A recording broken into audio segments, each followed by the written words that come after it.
FDA가 새로운 것은 아니고 지금까지 계속 접종해 오던 백신이죠. 모더나에서 만든 백신에 대해서 공식적으로 사용 승인을 했다.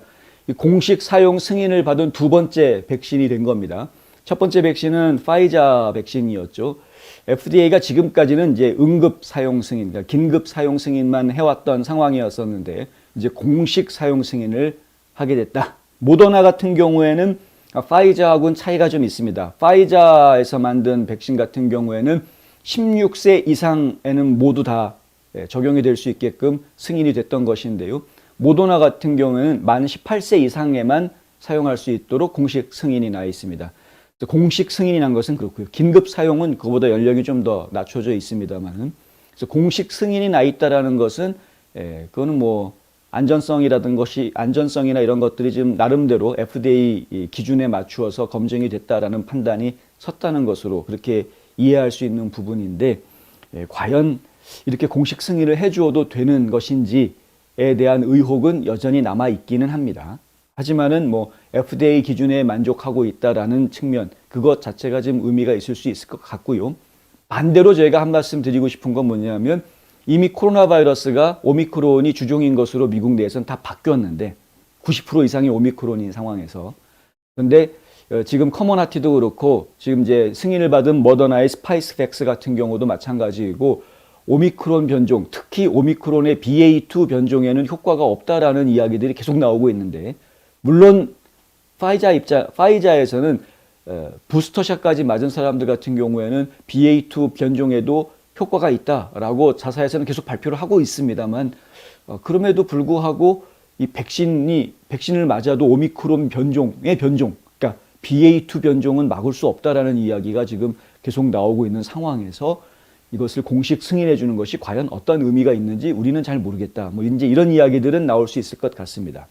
근데 뭐 중요한 것은 어쨌든 공식 승인을 백신을 2개를 해주었다라는 점에서는 의미가 있을 수 있는 것이 아까 말씀드린 대로 백신의 안정성이 어느 정도 검증이 된 것이다. 뭐 이렇게 이야기할 수 있을 것 같다. 뭐 이런 정도는 의미를 줄 수 있을 것 같고요.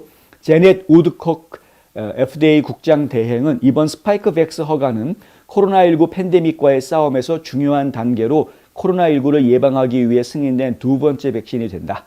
국민들은 스파이크백스가 미국에서 사용하도록 승인된 백신에 요구되는 안정성, 효과성, 제조 품질에 대한 FDA의 높은 기준을 충족한다고 확신할 수 있다. 이렇게 이제 발표를 했고요.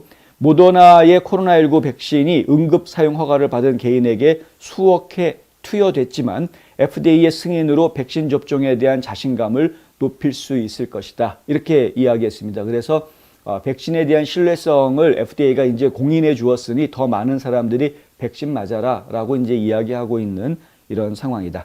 현재까지 5세 이상 미국인의 64%인 2억 1,200만 명이 백신 접종을 완료한 상태라고 하고요. 그 중에서 7,450만 명 이상이 모더나에서 나온 백신을 맞은 상태라고 합니다.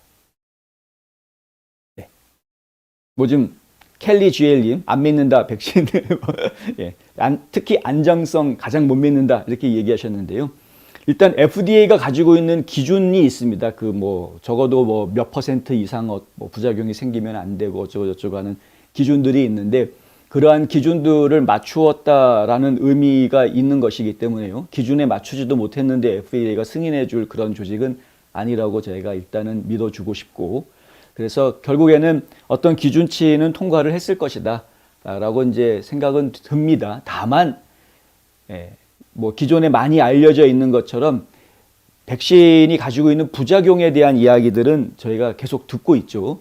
그런 부작용 때문에 목숨을 잃은 분들도 나왔기 때문에 저희가 백신에 대한 부작용 문제는 항상 염려해야 되는 부분이기는 하다. 그래서 백신이 효과를 볼 수 있는 분들도 분명히 있으나 백신 때문에 또 문제가 될 수 있는 분들도 있으니 반드시 백신 접종하기 전에 전문의들과 상의를 좀 하셔야 될 것이다 라는 말씀을 저희가 같이 항상 드리고 있다라는 것 다시 한번 확인해 드립니다.